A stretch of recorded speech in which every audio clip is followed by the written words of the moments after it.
The Houston rap duo Underground Kings was at the peak of its career on the charts and on the way to a Grammy nomination when tragedy struck in December. That's when Chad Butler, known as Pimp C, died in a Los Angeles hotel room. The turnout at his funeral in Port Arthur showed just how much he was loved and admired in this area. Just this week, the LA County Coroner's Office ruled the rapper's death accidental and attributed it to a combination of a sleep disorder called apnea, and prescription-strength cough syrup. And our guest this morning is Bernard Freeman, known as Bun B. He is one of those who was closest to Pimp C. Good morning, and thanks for being here. Now, you were one of Chad's best partners, grew up with him, but you're going to be doing a concert tonight. Yes, I am. Now, this concert is following the release of the information which says that sleep apnea and syrup, and we know that syrup on the streets usually has codeine. Absolutely. When you heard that, what went through your mind? Well, it was sad, but it's a definitely real thing. You know, living in Houston, Texas, being a person that affiliates with the common man on the street, we all know that in Houston, Texas, we have a problem now with the cough syrup epidemic. And while it wasn't solely the cause of his death, we have to be very real about the consequences to some of these things.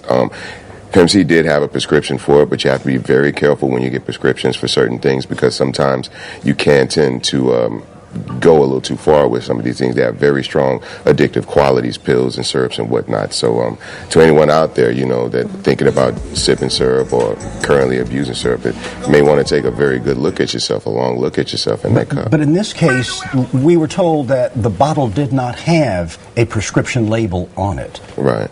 Well, I wasn't in Los Angeles, so I'm not sure exactly about the bottle itself. But in Houston, on the streets, there is an epidemic with the people sipping the cough syrup, and it's something that's going to have to be addressed. Music as well? Yes, there is also songs. Big Mo and then DJ Screw. Apparently, there might have been a connection as well with syrup there. Is it changing the music?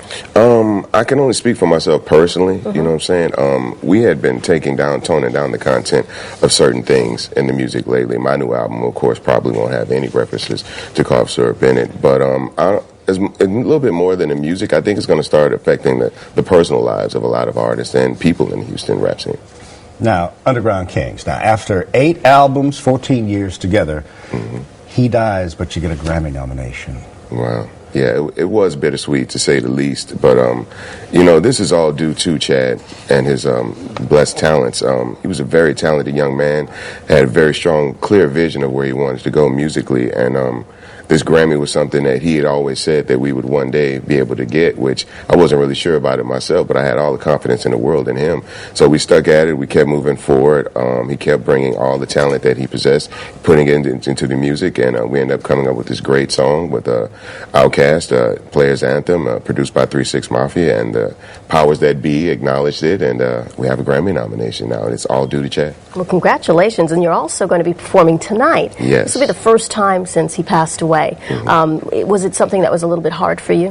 Yeah, initially, you know, there were a lot of offers that had come through for a lot of money to get the first concert, but it wasn't really about money. I wanted to make sure that I had given myself enough time to grieve. I wanted to make sure that the venue we chose to come back at and the city we chose to come back at was the right place, because we have a lot of fans that are also grieving with us. Yeah. And with Houston being, you know, the home base for the group, I thought it was the right place to come. I thought now was the right time, and today's a good day. It's going to be a beautiful sunny day, like Mike said. Yes, I know, right? And the weather is just perfect. And we just hope everybody comes out and celebrates it with us. We're going to uplift Pimp C's name and let everybody know it's still UGK for life. And you did say that his mom was going to be attending this concert tonight. His mom called. Well, she called me, and she was like, well, I want to come, but I don't want to make it, you know, a little bit over emotional for you. But I had to let her know the reality is it's going to be an emotional night anyway. So you know, I may need her as a rock to lean on, you know. And not a bad rock to lean on as well. Absolutely. All right, Bernard Freeman, known in the music industry as Bun B. Already. Thank you so very much. The best of luck with that concert tonight as you get back into performing all over again. Thank you both. We appreciate you opening up as well. I appreciate it.